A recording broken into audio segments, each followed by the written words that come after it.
Hey everybody, welcome back to True Fan Forum. I'm your host Jay, and in this video I want to discuss the recently completed 3-issue limited series Prodigal Sun by Marvel Comics, which introduces a brand new character to the Marvel Universe, Prodigal, or to pronounce it another way, Prodigal. And that's what really threw me to this limited series because I love brand new characters. But before I get into him and what happens in this series, allow me to take a little bit of time to give credit to the people who made this series. All issues were written by Peter David, which is cool. Art by Francisco Manna. Color art by, and I'm probably going to mess this name up a bit, Espen Grundetjern. Wow. Lettered by VC's Corey Petit. Cover art by two more names I'm going to have trouble pronouncing, Miko Suyan and Rain Barreto, and the Prodigal Sun logo right here was designed by Selena Mahina. Now, as I said, these comic books introduce a brand new character, Prodigal. Now, Prodigal is a warrior prince from the planet Clordon, who is also a very powerful elemental, able to control all four elements. He can make tidal waves and tornadoes. You can have just huge columns of rock shoot up. He can create weapons out of pure fire. He can fly. He can even transform himself into air and transport short distances. In addition to all of that, which is already cool, he apparently has some degree of superhuman strength, resistance to injury, and and he seems to be able to survive just fine both underwater and in space without any sort of protective suit or even a way to breathe. So again, a pretty cool, pretty tough customer. Now before I get deeper into the character, I feel like I should tell you a bit about what happens in each issue. Now I'm not going to give you a huge rundown of what happens in every issue, just a little bit so you get an idea of what happens. I'm going to leave as much as I can untouched so you can read the comic book and enjoy and have a lot of fun discovering this series for yourself.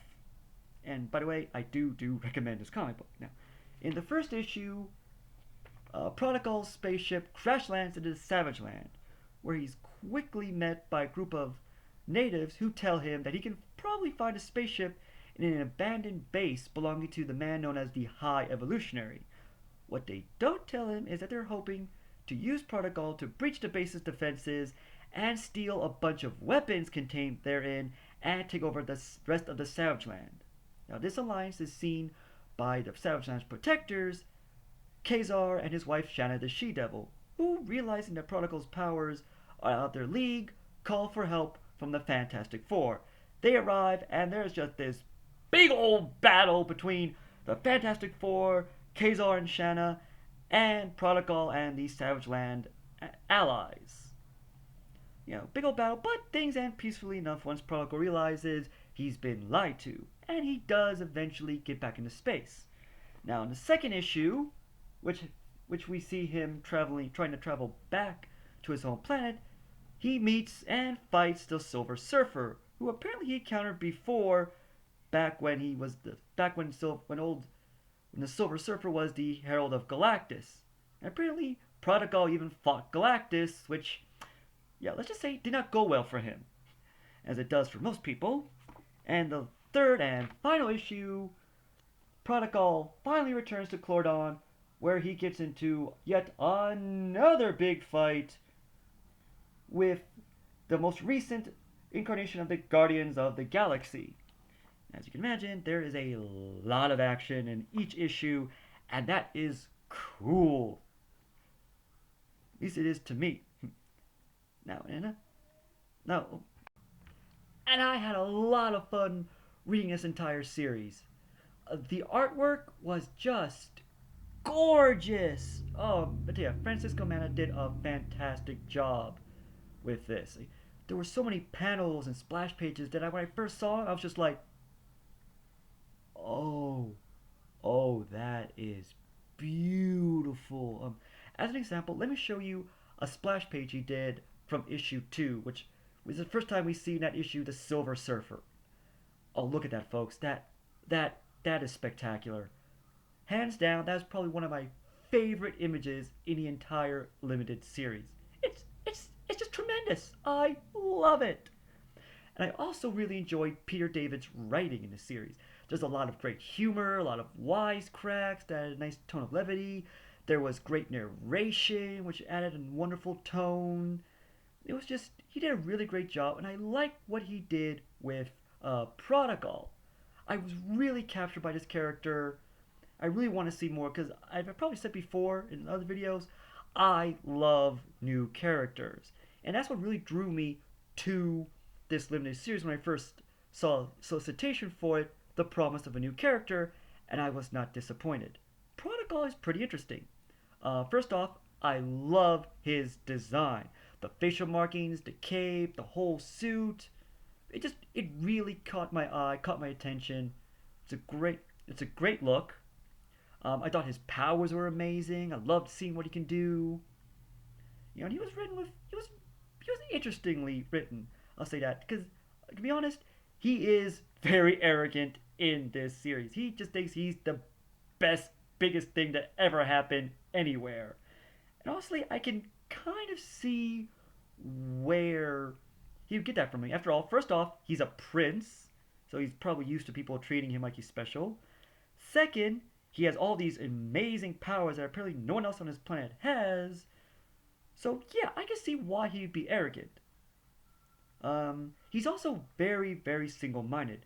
Once he puts his mind to an objective, he will not let anything stand in his way. In fact, a lot of the fighting throughout the series happens because somebody got in his way. But I will say this though, even though he's arrogant, and even though he does seem to enjoy a good fight, he's not particularly malicious or bloodthirsty.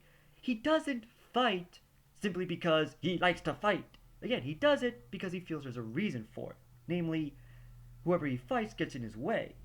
And once there's a chance to resolve the conflict, he just ends it. You know, he's not bloodthirsty. So again, he's not an evil character. He might come off as a jerk, but you know that can be fixed in subsequent appearances. And honestly, I really do hope he appears again. I was very fascinated by this character because there's a lot to him. I think there's a lot of room for him to grow and develop. They kind of hint in this limited series that there's more to him than even he thought. So I would love to see that further fleshed out. So yeah, here's hoping that Prodigal does appear in later issues. I believe I heard somewhere that he might play a part in some kind of event. I'm not sure, but I hope he is.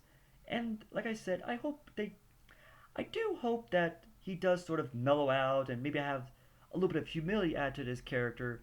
Because while his arrogance is okay in just 3 issues, I can see where that would be a problem in subsequent appearances, and if that's pretty much all his character is.